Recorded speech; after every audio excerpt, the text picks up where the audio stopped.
오늘 하나님의 말씀 요한복음 1장 1절에서 3절 말씀, 오늘은 김신혜 권사님 봉독해 주시겠습니다.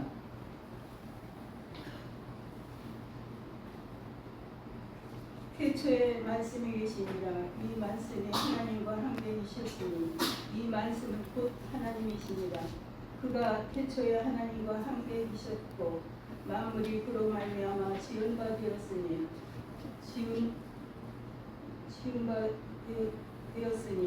지은 것이 하나도 그가 없이는 된 것이 없느니라. 아멘. 네, 고맙습니다. 여러분 행복하십니까? 네, 행복. 네, 아멘. 네, 그리스도인은 행복을 위해서 사는 사람이 아니라 거룩을 위해서 사는 사람입니다. 네, 이를 다르게 말하면 그리스도인은 세상 것으로 행복한 사람이 아니라 하늘의 것으로 행복한 사람입니다. 따라서 거룩한 그리스도인, 하늘의 것을 누리며 살아가는 그리스도인, 하나님을 만나 하나님을 알게 된 그리스도인은 세상 것들이 주어지거나 주어지지 않거나 하는 것이 그의 행복을 좌우할 수 없습니다. 하나님을 만나 하나님을 알게 된 그것으로 이미 그는 행복한 사람이기 때문입니다. 다른 사람들은 몸이 아프지 않고 건강해야 행복하지만 하나님의 사람들은 몸이 아프고 병들어도 행복할 수 있습니다.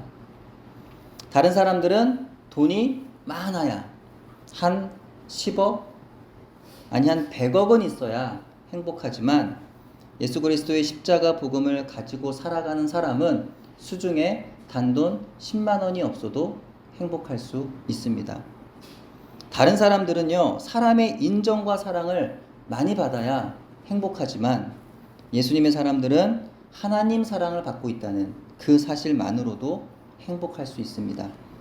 여러분 이 말에 동의되십니까? 네. 여러분 마음 가운데 언젠가부터 기쁨과 평화가 사라지고 탄식과 절망, 불안과 두려움, 원망과 미움으로 채워지고 있다면 여러분의 삶에 무엇이 부족한지, 여러분의 삶에 참으로 필요한 것이 무엇인지를 한 번 더 고민해 보시기를 바랍니다. 그리스도인으로서 하나님의 사랑을 만나고 있는지, 십자가 사랑의 복음 앞에서 회개함으로 죄 용서함의 은총을 경험하고 있는지, 오늘도 나에게 가장 좋은 것 주시는 하나님의 은혜에 감사의 찬양을 올려드리고 있는지, 자신의 신앙생활과 경건의 자리를 한번 돌아보시기를 바랍니다. 행복할 일이 있어 행복하지 않느냐? 아니 적어도 불행한 일은 없어야, 나를 괴롭히는 저 사람이나 이 사건 사고들이 없어야 행복한 게 아니냐 라고 항변하시는 분이 계신다고 한다면 죄송한 말씀이지만 그분은 그 생각부터가 잘못된 겁니다. 그리스도인은요, 아무 어려움 없이 모든 일이 잘 되고 안정적이기 때문에, 아주 평화롭기 때문에, 혹은 적어도 괴롭고 불행한 일이 없어서 기쁨과 평안을 누릴 수 있는 사람이 아니기 때문입니다. 우리의 생활의 환경이 어렵지 않아서가 아닙니다. 육체적으로 힘들지 않은 게 아니에요. 모든 게 다 좋으니까 힘든 게 하나 없어서 그러는 게 아니에요. 경제적으로 넉넉하고 걱정할 일이 없어서, 그렇게 여유가 있어서 그런 게 아니에요. 모두가 나를 인정해주고 나의 기분을 망가뜨리는 사람이 전혀 없어서가 아니에요. 아무런 사건 사고가 없어서가 아니에요. 언제나 나의 마음에 전혀 아무런 어려움이 없어서가 아니에요. 예수님을 모르는 사람들과 같은 외부에서 힘들고 어려운 일들이 나에게도 일어나고 있고, 그로 인하여 때로는 나의 마음이 힘들어질 때도 있는 거예요. 하지만 놀라운 것은 그런 나의 마음 한쪽에서는 그 힘든 상황과 마음의 어려움을 아무것도 아닌 것으로 만들어버리는 하늘의 기쁨이 함께 존재하고 있더라는 것입니다. 고통이 없는 게 아니라 고통 중에도 하늘의 행복이 같이 있는 것입니다. 마음의 눌림과 무너짐이 아주 없는 게 아니라 우리는 그런 걸 원하죠. 내 마음의 눌림과 무너짐이 아주 없기를 바라죠. 물론 그러면 더할 날 없이 좋겠지만, 때로는 그런 게 있어요. 이 그리스도인들에게도. 그래서 마음의 눌림과 무너짐이 아주 없는 게 아니라 그것보다 더 커서 나로 하여금 알 수 없는 평화와 기쁨을 가져다 주는 그 무엇인가가 내 안에 있더라는 겁니다. 고통과 평화의 공존입니다. 슬픔과 기쁨의 동행입니다. 근데 평화가 고통을 이기고 기쁨이 슬픔을 이기는 거예요. 고통과 슬픔보다 평화와 기쁨이 더 크고 놀랍습니다.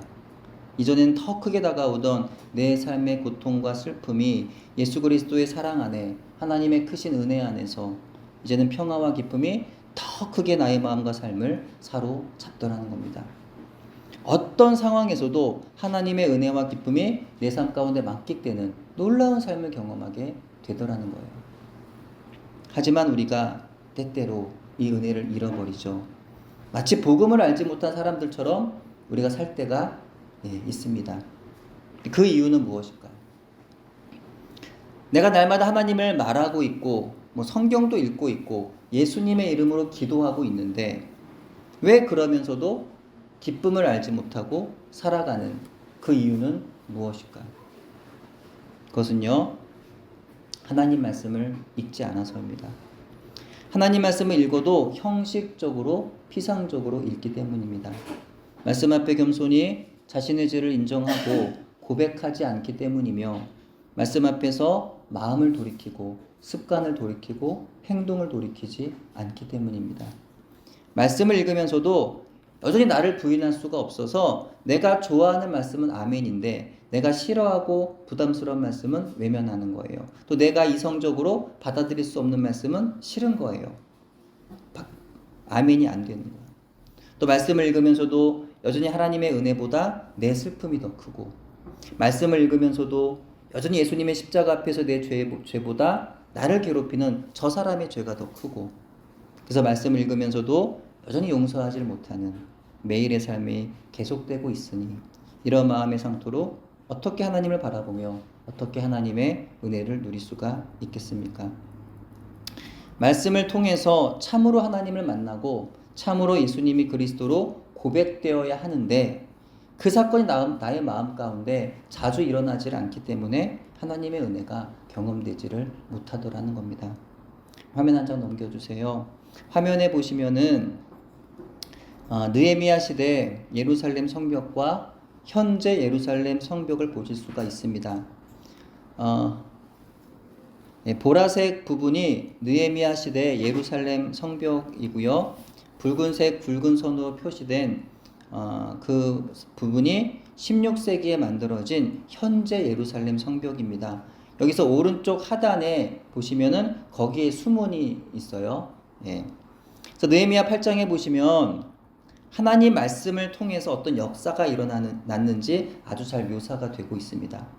바벨론 포로기에서 돌아온 이스라엘 백성들을 수문 앞 광장에 모아놓고 에스라가 그들 앞에서 하나님의 율법책을 펴니 모든 백성이 말씀 앞에서 일어섰습니다.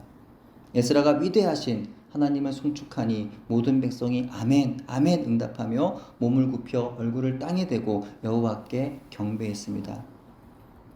에스라가 하나님의 율법책을 낭독하고 그 뜻을 해석하여 백성에게 깨닫게 하니 백성이 과거의 죄악이 떠오르고 가슴에 와닿아 슬퍼하며 울었습니다. 그러자 에스라와 느헤미야가 그들에게 오늘은 여호와의 성일이니 슬퍼하며 울지 말라 했습니다. 이날은 주의 성일이니 근심하지 말아라 했습니다.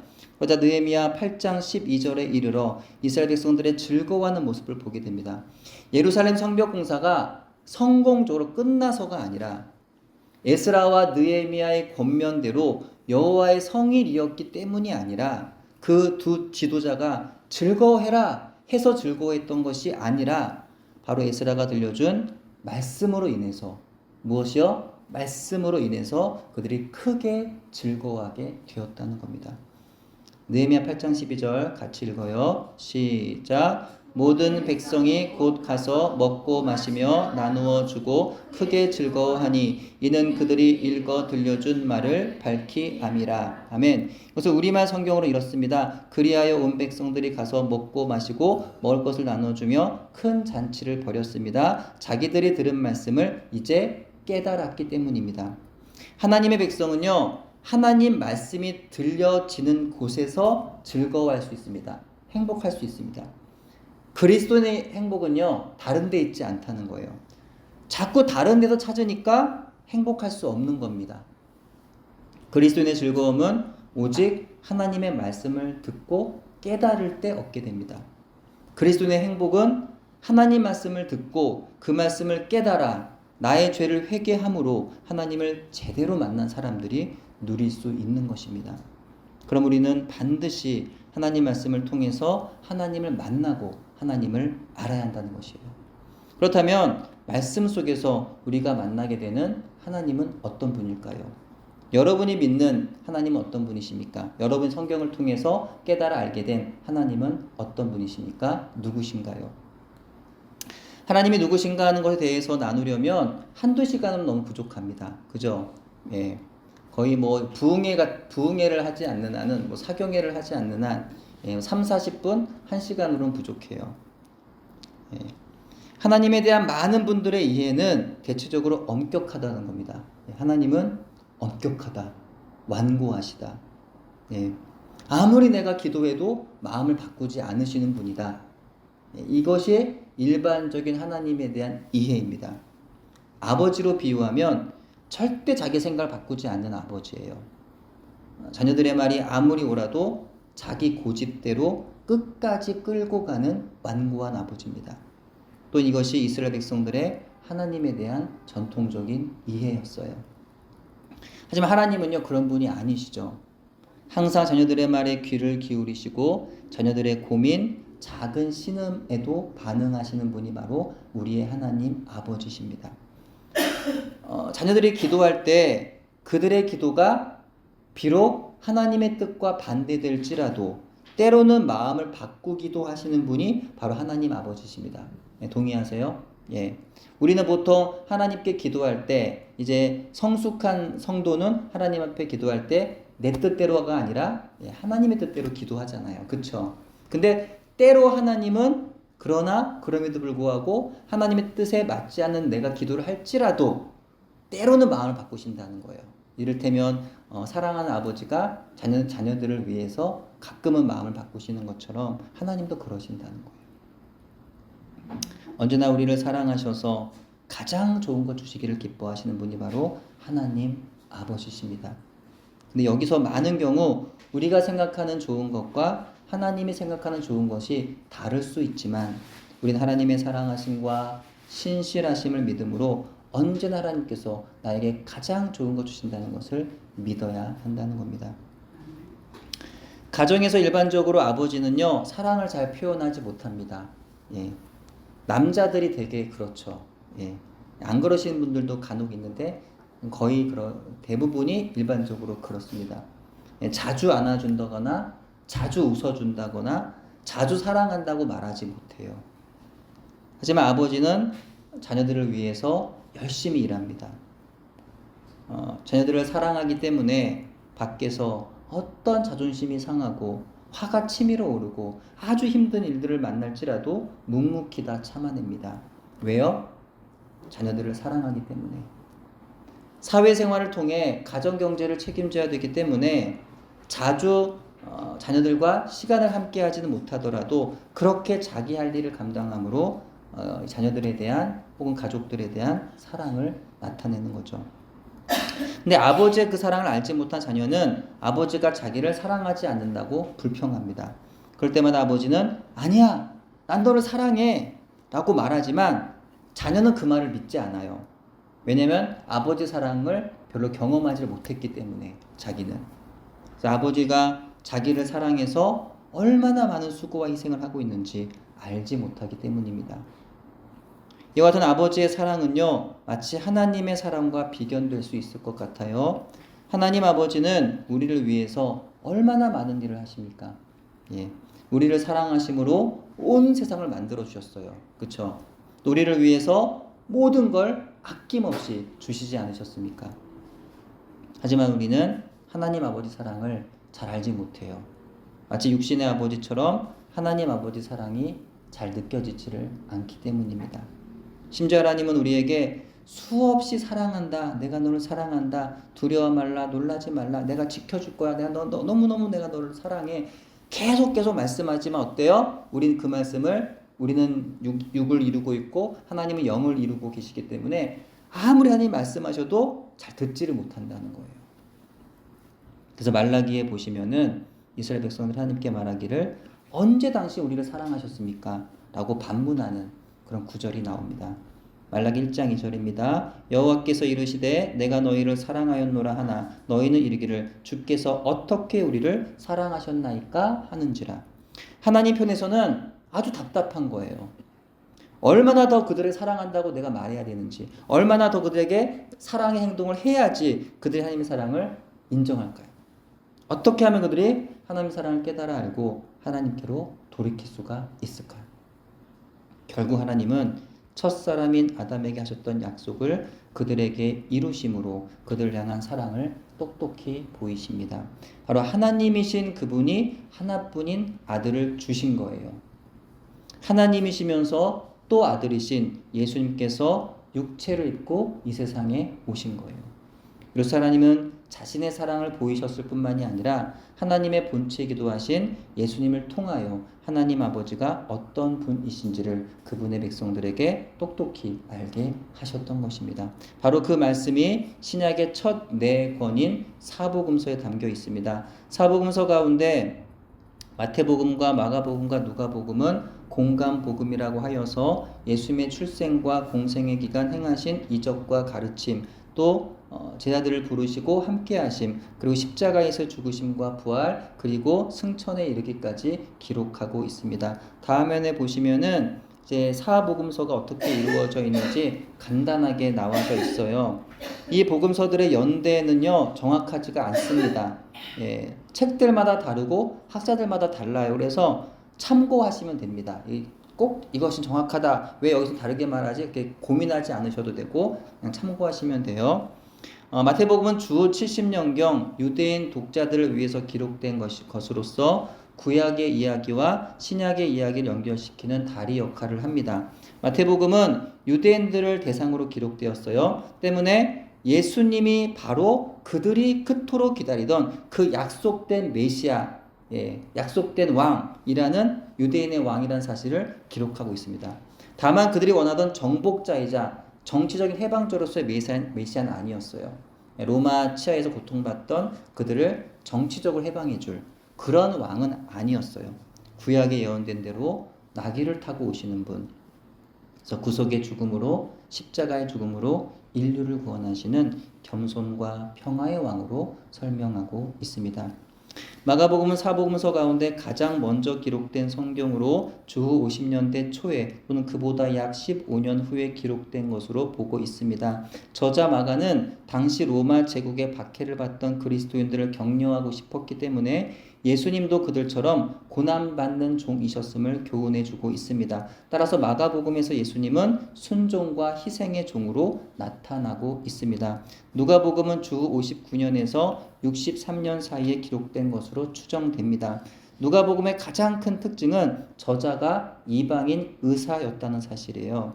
누가는 예수님을 인자, 즉 사람의 아들로 오신 예수님으로 표현합니다. 때문에 누가는 이방인으로서 유대인들 뿐만이 아니라 성별, 인종, 빈부, 지위, 나라를 초월한 차별이 없는 그리스도의 복음을 전하고 있고요. 특별히 유대 사회에 병들고 소외된 사람들을 향하여 눈물 흘리시고 마음 아파하시는 그 의사로서 의사의 시각으로 그렇게 예수님의 모습을 표현해 주고 있습니다. 요한복음은 주후 80년에서 95년 사이에 기록된 것으로 보입니다. 다른 세 복음서가 각각 표현의 방식은 달라도 공통적으로 예수님의 행적을 따른 기록 형태를 취하는 것과는 달리 요한복음은 독자적인 형태를 취합니다. 요한복음은 처음부터 끝까지 예수님의 하나님 되심을 증거하고 있어요. 요한은 그의 복음서 주제를 하나님의 아들이시며 또한 그리스도, 즉 하나님이신 예수님으로 그렇게 정했던 것입니다. 다른 세 복음서가 기록될 당시도 그러했지만 요한복음이 기록될 때 유대 기독교인들의 상황은 교회 안팎으로 어려움이 많았습니다. 예수님의 승천 이후에 한동안은 유대교와 기독교 사이에 큰 충돌이나 갈등이 없이 공존하고 있었습니다. 처음부터 유대교와 기독교가 이렇게 반목을 했던 게 아니었어요. 기독교인들은 예루살렘 성전에 가서 유대인들과 같이 기도할 수 있었고, 또 각져 흩어진 유대인들의 회당에서 그들과 함께 기독교인들도 예배 모임을 가질 수도 있었습니다. 하지만 점차 기독교와 유대교의 차이점이 드러나면서 그 양측 사이에 긴장과 갈등이 형성되기 시작했어요. 특히 AD 70년 예루살렘 함락 사건은 전통적인 유대인과 기독교 유대인 사이를 멀어지게 하는 결정적 계기를 만들게 됩니다. 로마의 무장한 군인들이 예루살렘을 에워싸기 시작하였을 때 유대인들은요 예루살렘으로 모여들었어요. 하지만 기독교인들은 어떻게 했을까요? 기독교인들은 예수님의 예언에 따라서 그 환란을 피합니다. 예루살렘을 떠나 피난을 가게 됩니다. 결국 이제 로마 군인들이 어떻게 돼요? 예루살렘을 함락하게 되죠. 그러자 유대인들 사이에는 이 기독교인들을 비난하는, 어떻게 예루살렘을 버리고 비겁하게 도망하실 수 있느냐라고 하면서 그 기독교인들에 대한 그 비난, 그 증오가 아주 증폭되어 가게 됩니다. 이렇게 되는 가운데 로마의 허락을 받아서 이제 재건된 유대 사내들인 공회는 AD 90년 나사렛파와 이단들은 순간에 망할지어다. 그들을 생명책에서 지워 의인과 함께 섞이지 말게 하소서라고 하는 기독교인들에 대한 저주를 담은 내용을 회당 기도문에 삽입하여 암송하도록 하는 극단적인 조치까지 취했다고 합니다. 이러한 조치로 가장 큰 위기에 처할 대상은 누구였을까요? 일반적으로는 회당 공동체에서 배척을 당하게 된 디아스포라, 여러 나라에 흩어져 살고 있던 유대인 출신의 기독교인들이었을 겁니다. 2차적으로는 유대인 회당에 정기적으로 모여 참석하던 하나님을 경외하는 이방인들이었을 것입니다. AD 80년에서 95년 사이에 에베소에서 기록된 요한복음은 이렇게 기독교인들에 대한 유대인들의 미움과 배척이 심화되고 있었던 상황을 반영하고 있습니다. 즉 가중되는 박해 상황 속에서 저자 요한은 1차적으로는 신앙의 위기에 처한 디아스포라 유대인 출신의 기독교인들이, 2차적으로는 헬라 세계 이방인 출신의 기독교인들이 각각 예수의 하나님 아들 되심을 계속하여 믿도록 하기 위하여 이 요한 복음을 기록했던 것입니다. 그렇기 때문에 요한복음 1장 1절부터 보시면은 다른 세 복음서와 확연히 다르다는 것을 우리는 느낄 수가 있어요. 가장 먼저 요한복음은요 하나님이 누구신가에 대해서 분명히 선언합니다. 자기가 섬기고 예배하는 하나님이 누구신지를 알아야 험한 세상에서 믿음을 지킬 수가 있기 때문이에요. 창조주 하나님, 살아서 역사하신 하나님, 신실하신 하나님, 사랑의 하나님 아버지를 말씀 속에서 만나야지만 이 광야와 같고 또 험한 바다와 같으며 흉년과 같은 세상에서, 특별히 그들과 같이 박해가 많았던 그런 세상에서 기쁨과 평안을 여전히 유지할 수가 있었던 겁니다. 첫 번째, 하나님은 누구십니까? 바로 이 질문에 대해서 요한복음은 가장 잘 가르쳐 줍니다. 우리를 사랑하셔서 우리를 죄와 사망으로부터 구원하여 주시려고 독생자 예수 그리스도를 내어주신 하나님에 대해서 선언하고 있는 말씀이 바로 요한복음입니다. 요한복음 1장 1절에 말씀합니다. 같이 한번 읽을게요. 시작. 태초에 말씀이 계시니라. 이 말씀이 하나님과 함께 계셨으니 이 말씀은 곧 하나님이시니라. 아멘. 태초에 하면 무엇이 떠오르십니까? 태초에. 태초에 뭐가 떠오르나요? 떠오르잖아요. 태초에. 창세기 1장 1절이 떠오릅니다. 우리 화면 보시고 다 아시지만 창세기 1장 1절 같이 한번 또 읽어볼게요. 시작. 태초에 하나님이 천지를 창조하시니라. 아멘. 성경의 첫 구절, 이 말씀만으로도 너무 감동적이지 않습니까? 감동적이시면 한번 감동적이시죠? 이 첫 구절 너무 놀랍고 멋진 하나님으로 인하여서 은혜가 되지 않습니까? 가슴이 벅차오르지 않으세요? 이 세상이 어떻게 만들어진 걸까? 이 세상이 어떻게 처음에 생겨난 거지? 우연히 만들어졌나? 근데 성경은 세상을 창조하신 분이 계신다는 거예요. 우연히 어쩌다가 그렇게 만들어진 게 아니라는 거예요. 하나님이 창조하셨다. 그분이 바로 우리가 믿고 섬기는 하나님이시다라는 거예요. 들에 핀 꽃들도 각양의 멋진 나무들도 산과 바다도 하늘의 태양과 별들도 각종 동물들과 세상의 수많은 사람들도 하나님이 만드셨다는 거예요. 얼마나 놀라운 일인가요? 우리는 다른 모든 성경의 구절들을 다 읽어야지만이 아니라 창세기 1장 1절에서 이미 가슴을 치면서 하나님의 위대하심에 감격하며 찬양하지 않을 수 없습니다. 우리는 성경을 다 읽어야지만 하나님 만나는 것이 아니라 1장 1절에서 하나님을 만날 수 있다는 거예요. 그런데요, 하나님께서 세상 만물을 창조하실 바로 그때 하나님과 함께 누가 계셨어요? 말씀이 계셨다는 거예요. 말씀이. 그 말씀 우리가 생각한 언어를 가리키는 것은 아니에요. 말씀은 인격체를 의미합니다. 그다음에 말씀은 누구이겠느냐 하는 질문이 생깁니다. 성경은 유대인들의 사상과 문화를 기반으로 하고 있기 때문에 우리가 성경을 읽을 때 우리식으로 모든 걸 해석하려 들면 절대로 해석이 불가능합니다. 따라서 성경을 많이 읽는 것이 중요하지만 유대인들의 사상이나 문화를 이해할 수 있도록 그 본문에 대한 학습도 필요합니다. 또한 에스라처럼 하나님 말씀을 깨달아 알 수 있도록 설명해주는 설교자도 필요합니다. 유대인들은 태초에 말씀이 계시니라 하면 그래서 말씀이 누구를 가리키는지 알았어요. 하지만 우리는 알지 못해요. 왜냐하면 우리는 그들과 다른 문화에서 살고 있기 때문이죠.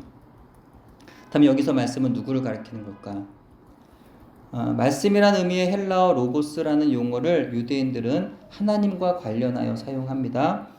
세상에 대한 하나님의 능동적인 간섭을 나타낼 때 이 로고스라는 단어를 사용합니다.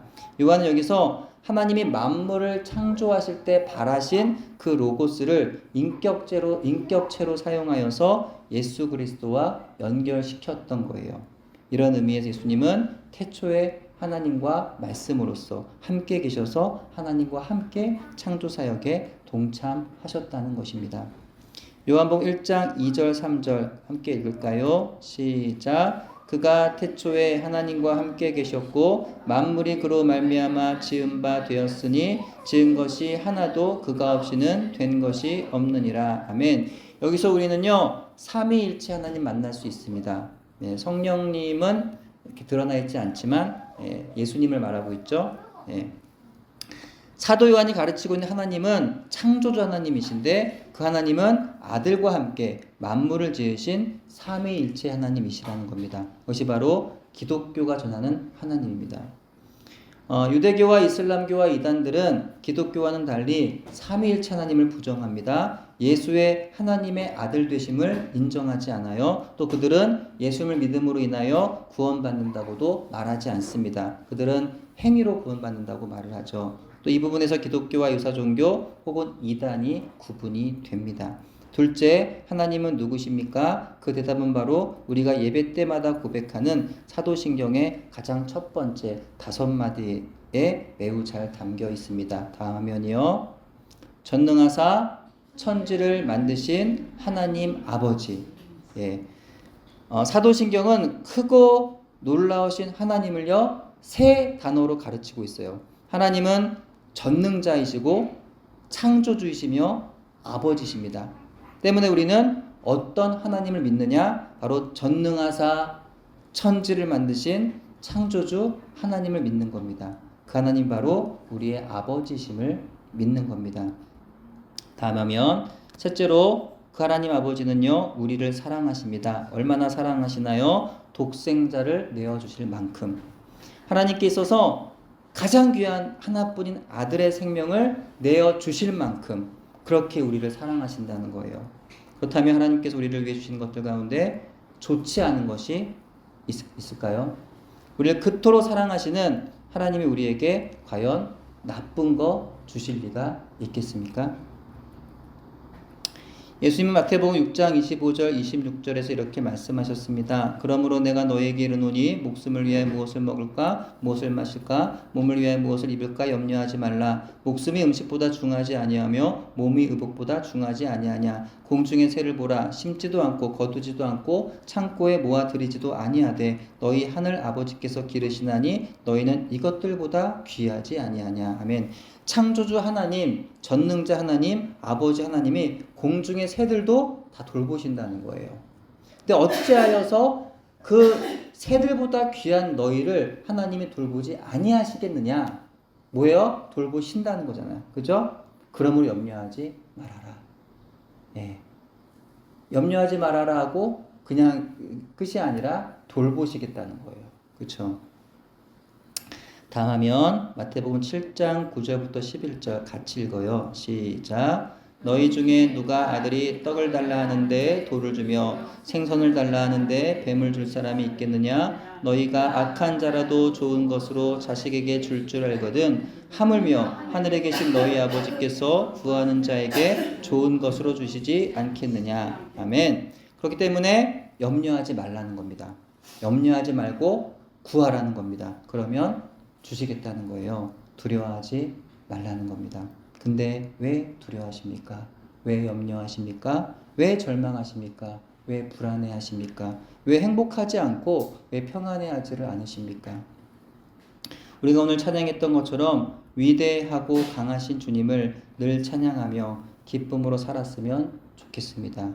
위대하신 주, 찬양의 위대하신 주 하면서 주의 크신 영광을 늘 노래하시기를 바랍니다.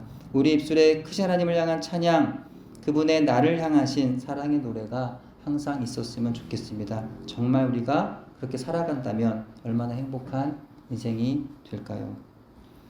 시편 70편 4절은 반복적이고 끊임없는 인생의 환난 가운데에서도 하나님의 구원을 요청하는 모든 자들에게는 주님 때문에 기뻐하고 즐거워할 수 있게 해달라는, 그리고 그렇게 주의 구원을 감사하는 모든 사람들의 입술에서 하나님은 위대하십니다라고 라는 찬양이 늘 터져 나오게 해달라는 다윗의 간절한 기도가 담겨져 있습니다. 시편 70편 4절 같이 하면 읽을게요. 시작. 주를 찾는 모든 자들이 주로 말미암아 기뻐하고 즐거워하게 하시며 주의 구원을 사랑하는 자들이 항상 말하기를 하나님은 위대하시다 하게 하소서. 아멘.